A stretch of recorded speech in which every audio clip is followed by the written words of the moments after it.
Hello everyone, this is Valerie, Cash Budget Retiree. I'm grateful to be hosting the Financial Goals Hop for Q2. I wanted to make sure I thank Donna, Powered by Creativity, Stephanie at Budget with Mama Bear, Lisa at She Persisted Budgeting and Saving, for all of the work that they have done on this. And on this Financial Goals Hop, especially Q2. Our calendar for this quarter, let's see, hopefully you got to see On at Craft and Budget with On. Dragonfly Saves, Miss Nikki. Today is mine. Canadian Finance Journey, Miss Bobby. And Fiona at Frugality is Life. So Canadian Finance Journey is tomorrow, Thursday, and then Friday is Fiona at Frugality is Life. These are all the people involved in the Financial Goals Hop Q2, and I will have them all listed in the description. Alrighty, so I wanted to make sure that you understood that I have put some thought into this, and Donna and Steph and Lisa and who am I missing? Jeanette. I appreciate these pages. They gave me good reflection time, and I will go over them somewhat quickly. I don't want to bore you, but I wanted to make sure you understood where I was coming from this in this quarter. So the brain dump is for April, May, and June as far as how did the second quarter actually go. So it starts with wins that I want to remember. I decided to transfer all the money I had saved for Israel, which was the whole trip, to be able to fully fund several high priority categories. And I felt good about that decision because I know that it's really important to have that fully funded emergency fund. And actually, I'm still adding to my emergency fund, but I've got different kinds of emergency funds. I have one account that's emergency fund. I have one account that is my CD ladders. I got 2 CD ladders. I've got another that's month ahead. So I've got all these different emergency funds going on. Let's see, challenges that I had to face. I was sad to not be able to go to Israel, but I'm grateful that several high priority categories are now fully funded, some of them in quotes. I've got a $5,000 emergency fund, and for now that's going to have to be good enough. I will keep adding to it, but there's other things like I want to get 6 months ahead on month ahead. And I continue to add to my CD ladders. Anyway, money thoughts that kept coming up.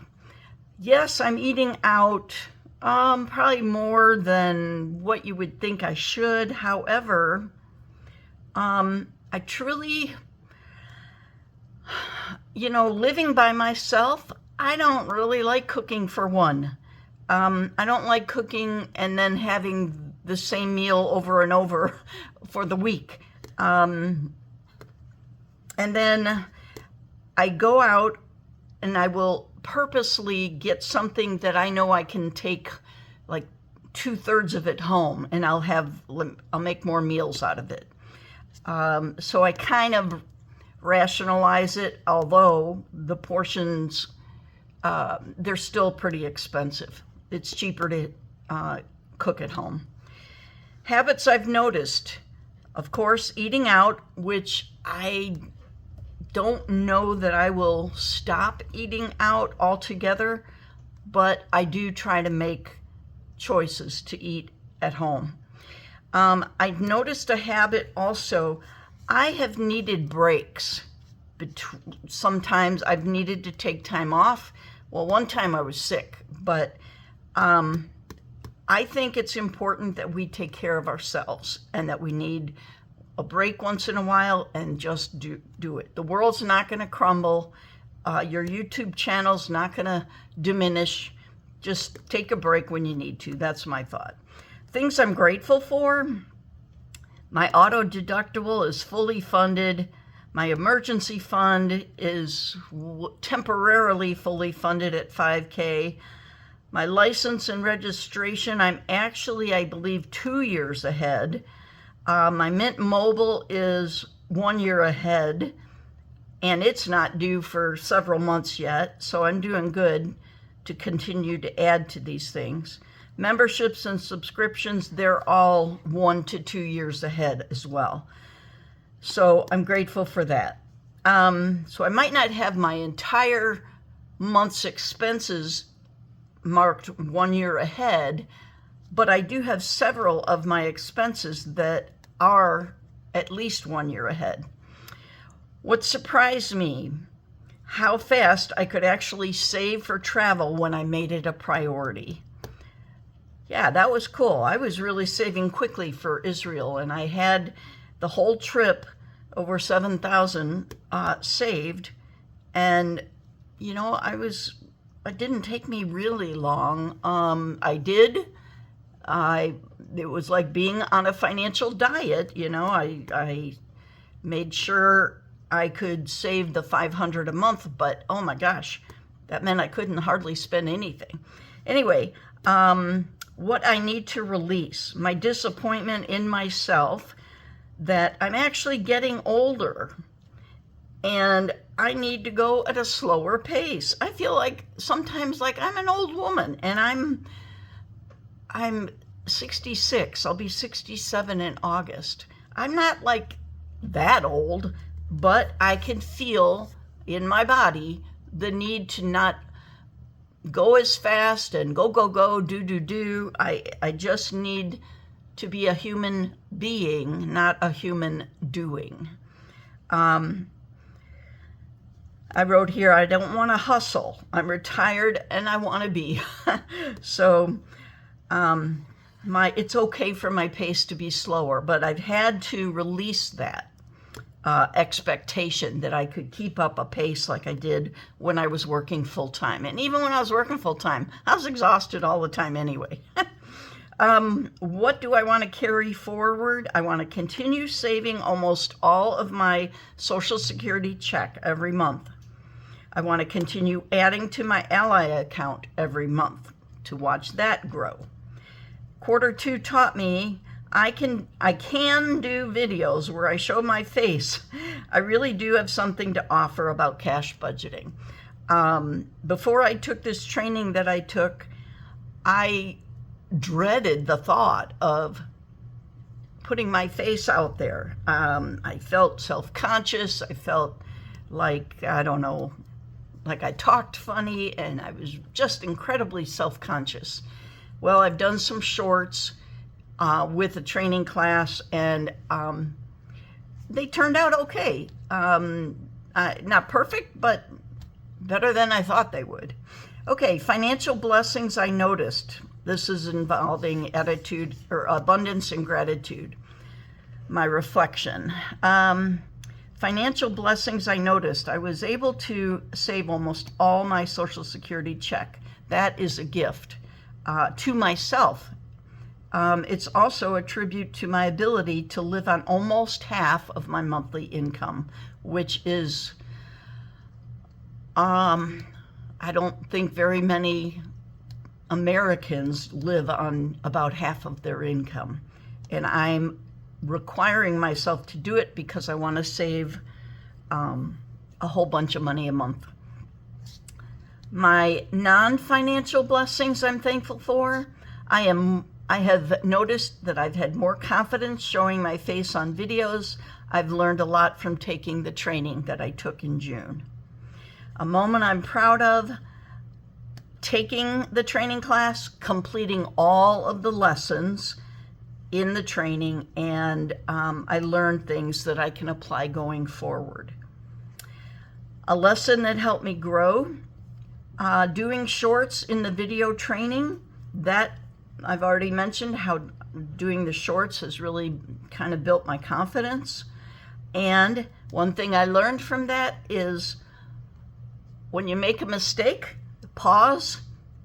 When you edit, go back to that pause. You can cut out the mistake or edit out the mistake, and you don't have to look kind of goofy on camera. Okay, and so pausing helps the editing go easier.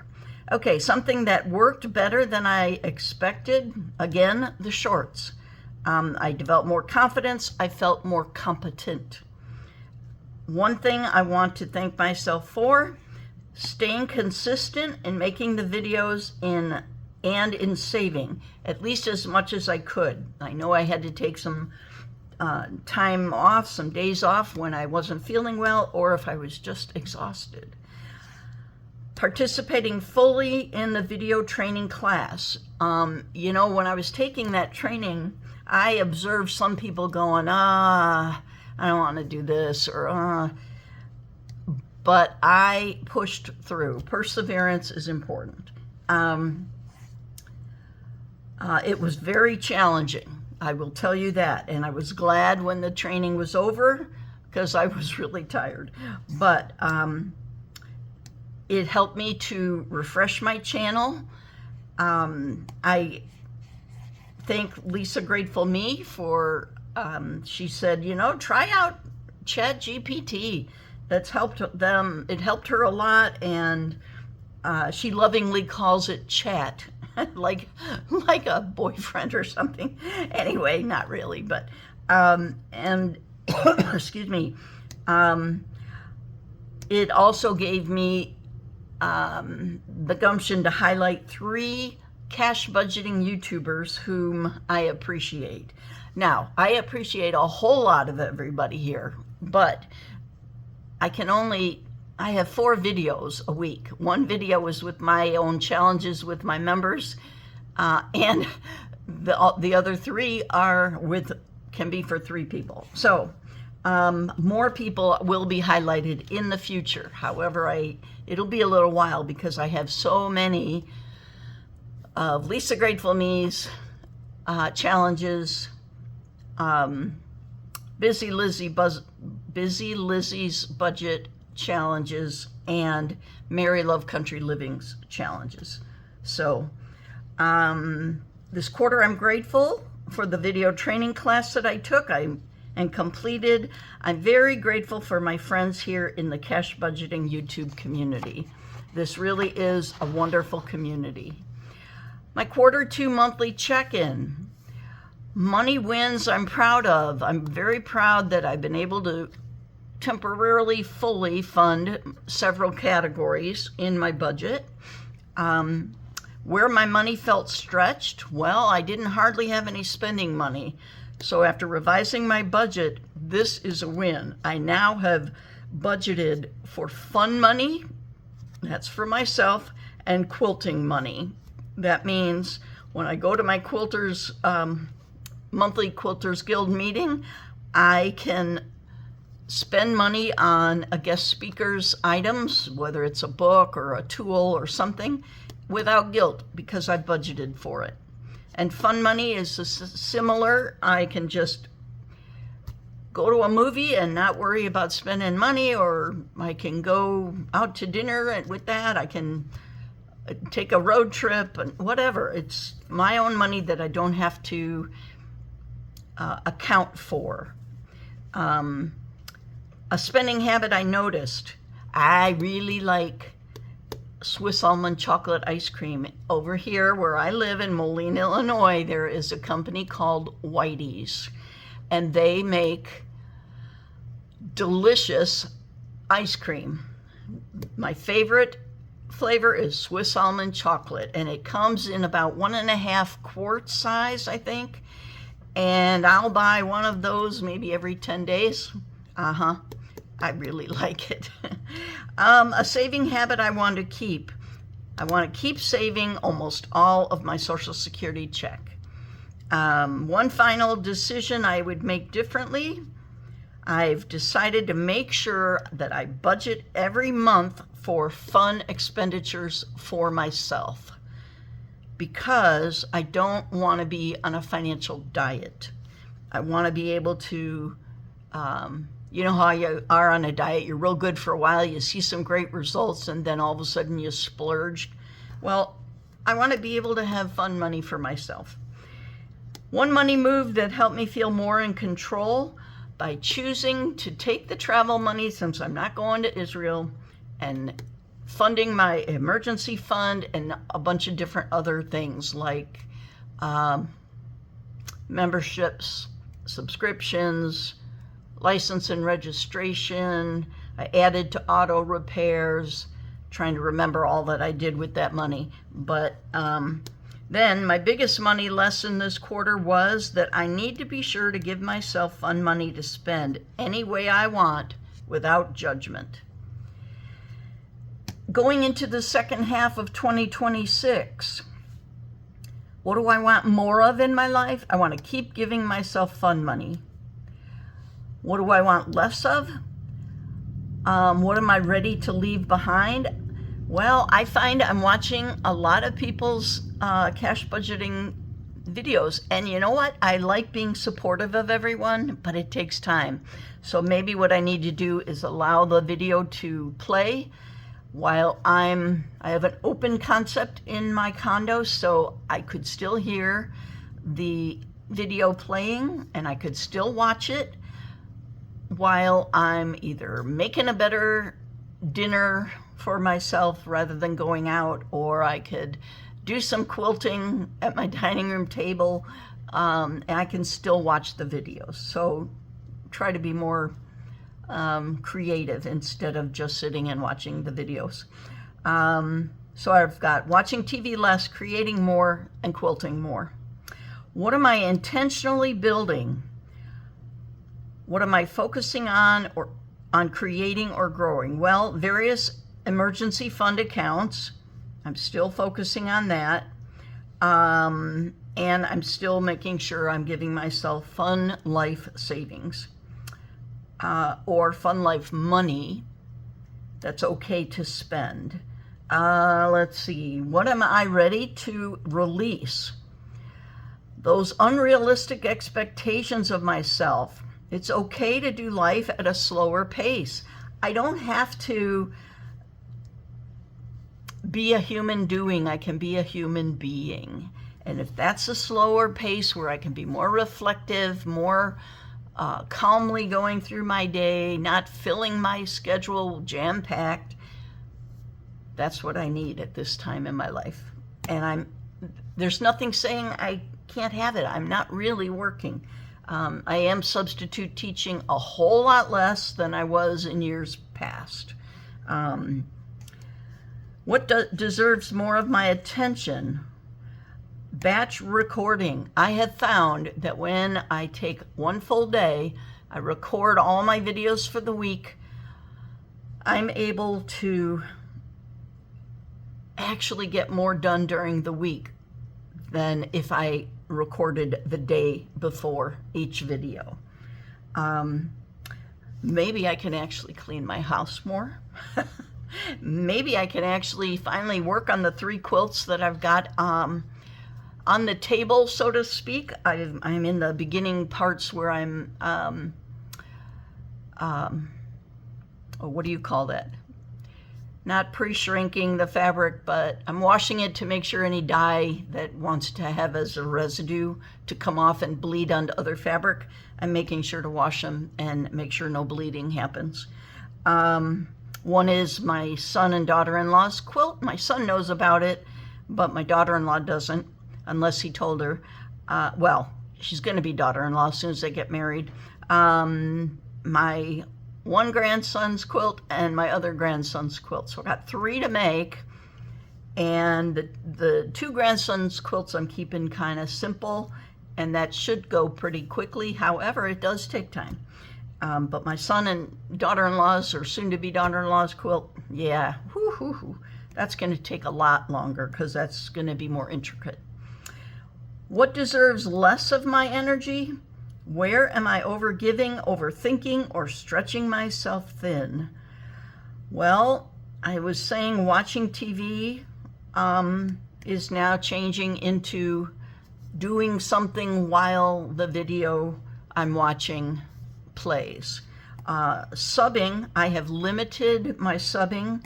Last year, I used to sub like 3 to 4 days a week. Now I'm subbing like a half a day, once or twice a week, because I got other things I want to do. Although I do like the little bit of cash, extra cash that's not included in my budget.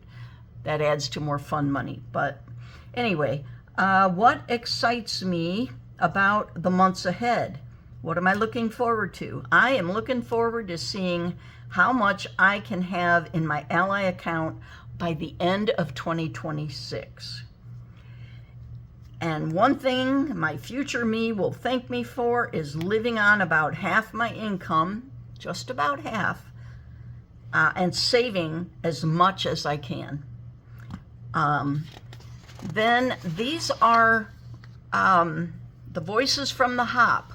What I have taken so far is from Donna, give myself grace. From Steph, comparison is the thief of joy. From Judy, don't stretch yourself too thin.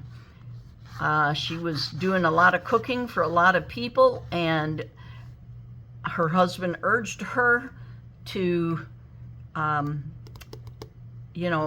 basically they need to take responsibility for themselves. I don't know how he said it, but she finally decided not to be cooking for all these people. And that is choosing a boundary for yourself, and it's choosing to be good to yourself, and it gives other people a chance to take responsibility for themselves, which empowers them. So good for you, Judy. A signal I received from Steph, don't be too hard on myself. From Jen, perseverance. Miss Jen, I have seen through your Village Hop, your Financial Hop video, you have been very perseverant through a lot of difficult things, and I'm impressed, and I pray that God blesses you, protects you, takes good care of you as you are transitioning in your life.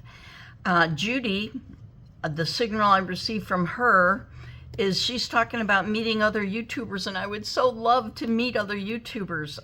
If I can at some point, maybe I can take a trip, and I was thinking about going autumn in New England and seeing all the people throughout from the Midwest all the way on the Route 80 going all the way into New England and being able to see a bunch of people along the way. Unfortunately, I've chosen to just take all my travel money and fund my emergency fund, etc.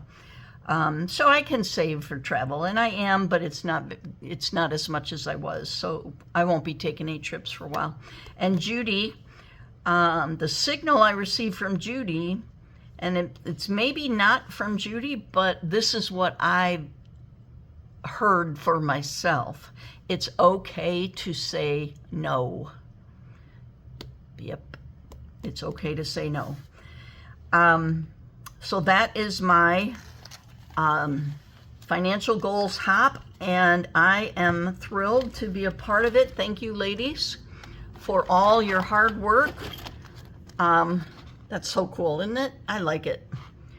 And appreciate you letting me be a part of this. I am very grateful for all of the people in this community, even the ones that are not taking part in the Village Hop or the Financial Goals Hop. All right, folks, live well, laugh often, love much, and tell someone you love them. Bye, everyone. See you later, alligators.